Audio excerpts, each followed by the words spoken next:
Prabhupada, Prabhupada, Jai Prabhupada.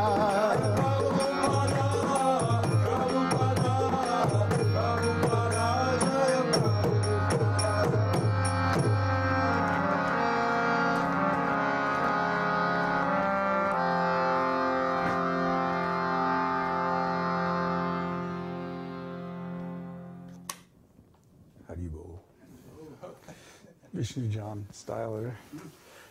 Jai Om Vishnupad Paramahansa Parivājikacharya Satarashata Shri Śrīmad, His Divine Grace A.C. Bhaktivedanta Goswami Maharaj, Srila Prabhupada Ki Jai, Srila Prabhupada Ki Jai, His Divine Grace Srila Prabhupada Ki Jai, Ananta Koti Vaishnava Vrinda Ki Jai, Namacharya Srila Haridas Thakur Ki Jai, Ram Shikaho Shri Krishna Chaitanya Prabhu Nityananda Shri Advaita Gadadhar Shri Vasari Gaur Bhakta Vrinda Ki Jai, Shri Radha Krishna Gopa Gopinath Shamakund Radha Kund Giri Govardhan Ki Jai, Shri Vrindavan Dham Ki Jai, Shri Mayapur Navadvip Dham Ki Jai, Shri Jagannath Puri Dham Ki Jai, Shri Kurmakshetra Ki Jai, Gaur Premanande, all glories to the assembled devotees, all glories to the assembled devotees, all glories to the assembled devotees, all glories to Shri Guru and Shri Gauranga, all glories to Srila Prabhupada,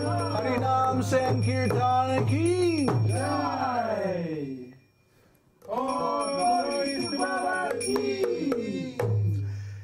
Namah Vishnupadaya Krishna Prishtaya Bhutale Śrīmati Bhaktivedanta Swami Chanamane Namaste Saraswati Deve Gauravani Pacharani Nirvishesha Shunyavadi Pashtati Deshana. Hare Krishna. See what a little practice does? Really improves everything so nicely. Please take this. Who's a jigger? Put it over there because you're going to need it later. Yeah. Okay. So, now we're a little bit rested from the festival. Whew, took a nice nap today. And we're going to try to continue with 29th chapter of Nectar of Devotion. Oh, I guess we're out of bottled water, huh? No, that's fine. That's bottled? Yeah, it was probably in a bottle for a long time. Yeah. After you get used to that mountain water right off the volcano glaciers, you kind of get spoiled. Oh well. Let's see here, chapter 29. We talked about intoxication and Balaram drinking his madhurika. Next one is pride. Remember this? We talked about this, garva, pride. This is another one of the vyābhicārī-bhāvas. Expressions of ecstatic love in pride may be the result of excessive wealth, exquisite beauty, a first-class residence, or the attainment of one's ideal goal. One is also considered proud when he does not care about the neglect of others. Bilvamangala Thakur said, "My dear Kṛṣṇa, you are leaving me, forcibly getting out of my clutches. But I shall be impressed by your strength only when you can go forcibly from the core of my heart." That's very nice. This is an instance of feeling pride in ecstatic love for Kṛṣṇa.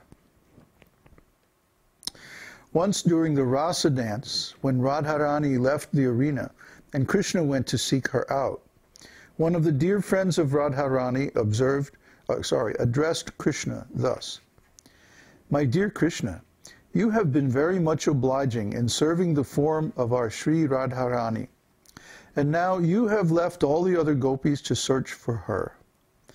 Please allow me to inquire how you want her to treat you."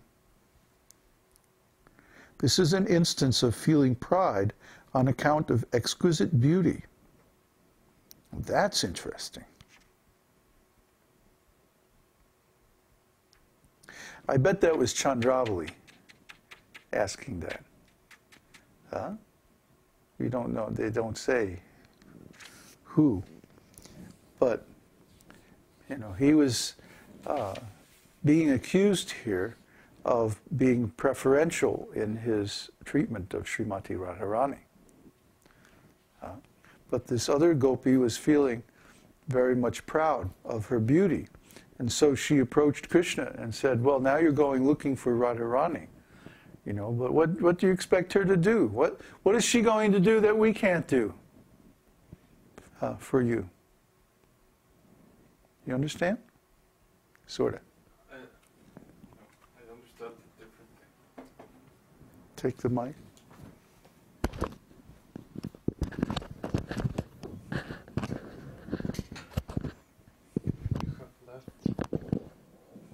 I understood something more about, she's gonna treat you so bad once you reach her.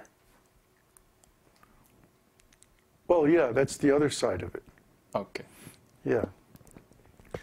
Yeah, in other words, she left because of jealousy, out of anger, because Kṛṣṇa had expanded himself in innumerable forms and was dancing with all of the gopis simultaneously. So Radharani was like, jealous anger, that's her specialty. That I am your principal lover, and yet you're dancing and treating all these other gopis as equal to me. Well, I can just leave, so there. So then Kṛṣṇa was following her, because only Radharani can truly satisfy Kṛṣṇa. But this other gopi is thinking, well, I'm just as good as her. So there's only one gopi that has that attitude, and that's Chandravali. Yeah? Because what's she going to do, Kṛṣṇa? She's just going to diss you,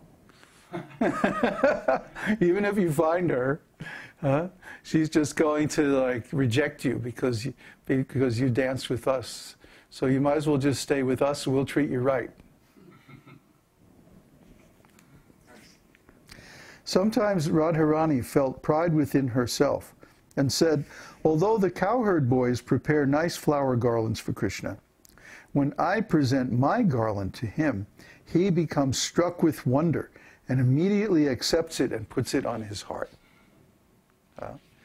See, all the devotees think, and Kṛṣṇa encourages this, by the way, they all think that I have some special relationship with Kṛṣṇa. I can please Kṛṣṇa more than anybody else. And Kṛṣṇa encourages this. He says, you are my special devotee. I have this special feeling with you that nobody else has. And it's true. He's not speaking a lie. Each devotee has some unique special service that they do for Kṛṣṇa that pleases him in a particular way. So, of course, Radharani, though, she really is special. All the other devotees come from Radharani, and they get their ecstatic love from Radharani. And she's the principal worshiper of Kṛṣṇa, and she's really the only one who can completely satisfy him. Similarly, in the 10th canto, 2nd chapter, verse 33 of Śrīmad-Bhāgavatam, Lord Brahma says, my dear Madhusudan, persons who are pure devotees of your lordship actually feel your ecstatic friendship, and as such they are never vanquished by enemies. They know they are always protected by you, and so they can matter-of-factly pass over the heads of their enemies without any care. In other words, one who has taken complete shelter under the lotus feet of Kṛṣṇa is always proud of being able to conquer all enemies. All enemies includes even the enemies within, like lust, pride, anger, possessiveness, attachment, and so many other things, bad qualities that we have. And then there's also external enemies, but actually they're secondary. Because if a person has conquered over his own mind and senses, then he can very easily conquer all the external enemies. See? The real enemies are within.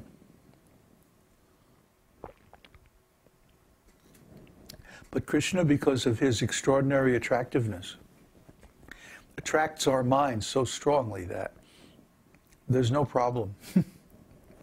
If we know him, this is why we're going over all these things, so that we can actually know Kṛṣṇa, understand his wonderful exalted character. One weaver at Mathura addressed Kṛṣṇa in this way: "My dear King of Vrindavan, I have become so proud of your causeless mercy upon me that I do not even count upon the mercy of the Lord of Vaikuntha, which is sought after by many great sages in deep meditation." In other words, although the yogis and great sages sit in meditation upon Lord Vishnu, who is residing in Vaikuntha, a devotee of Kṛṣṇa is so proud that he does not consider such meditation to be very valuable. This feeling of pride is due to having achieved